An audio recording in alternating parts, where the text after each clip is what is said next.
बाबा सदाकांड जो शिव बाबा को बताया गया है, सदाकांड सृष्टि पर शिव बाबा को, हाँ, तो शिव तो अलग हो जाता है, तो शिव बाबा, शिव नहीं कहा बाबा, शिव बाबा इसलिए कहा कि शिव और शंकर की जोड़ी है। कहा शिव पार्वती की जोड़ी है, ये शिव शंकर की जोड़ी है। शिव को किसके साथ मिलाया जाता है? शंकर के साथ मिलाया जाता, पार्वती के साथ तो नहीं मिलाया। शंकर पार्वती कहते हैं, शिव पार्वती तो नहीं कहते। अगर कहें भी तो पार्वती का अर्थ है पार लगाने वाला, तो शिव के कार्य को भी पार लगाने वाला पहला कौन? जो शिव उस मुकर्रर रथ का आधार लेता है, वो ही पहला है, जिसका आधार लेकर के शिव अपना कार्य पूरा कर लेता है, सारी दुनिया को पार लगाता है।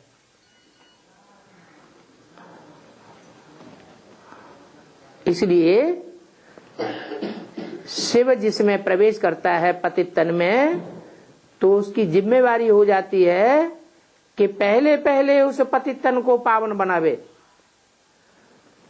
आप समान बनावे। सारी दुनिया को आप समान बनावेगा या सारी दुनिया की आत्माएं नंबरवार बनेगी? हैं? नंबरवार बनेगी। तो पहला नंबर कोई तो बनेगा।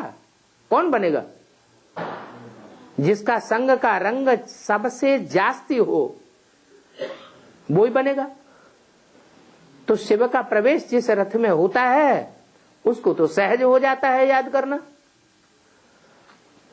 उससे जास्ती सहज किसी और को होगा क्या? नहीं हो सकता। तो सहज हो जाने के कारण वो याद भी निरंतर हो जाती है अंत समय में, पहले पहले।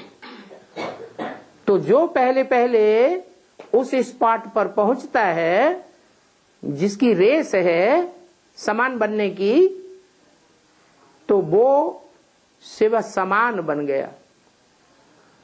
सदाकाल के लिए या अल्पकाल के लिए?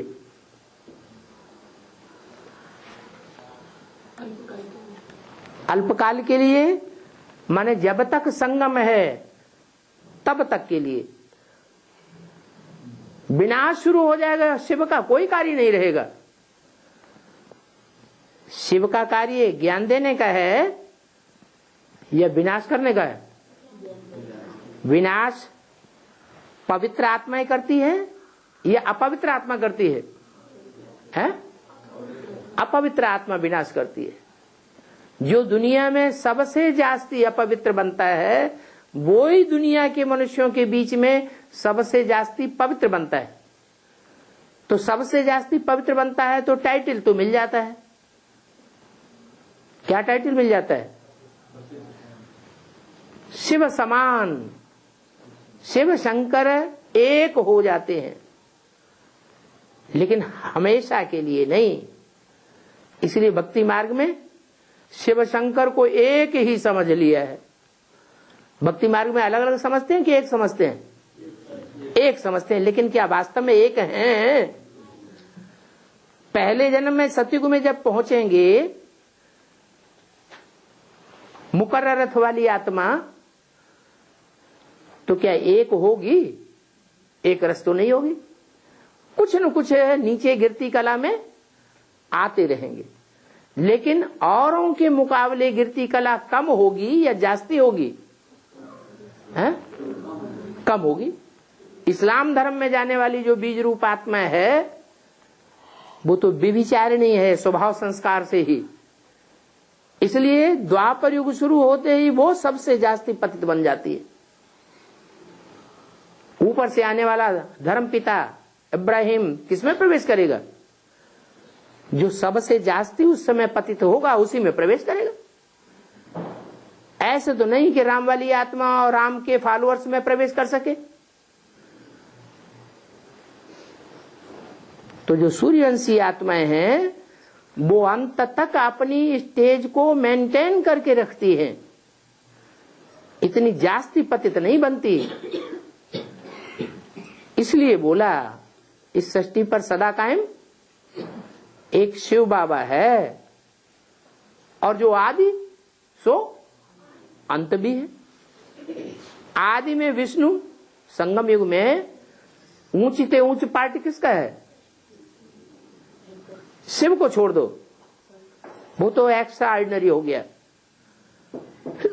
शिव के बाद कौन सी आत्माएं हैं जिनका एक्स्ट्रा ऑर्डिनरी पार्ट है? ऊंचते ऊंचे बेस्ट लक्ष्मी नारायण। लक्ष्मी नारायण को कहेंगे विष्णु। वहां से सृष्टि का आरंभ हुआ। पहला पत्ता कृष्ण, फिर राधा, फिर नंबरवार ढेर के ढेर। तो आदि जहां से हुआ वहां है विष्णु रूप, तो अंत में क्या होगा? है अंत में भी वही विष्णु होगा। इसलिए जिसमें प्रवेश करते हैं उसके लिए कहा जाता है विष्णु की नाभि से ब्रह्मा निकला, फिर ब्रह्मा की नाभि से विष्णु निकला।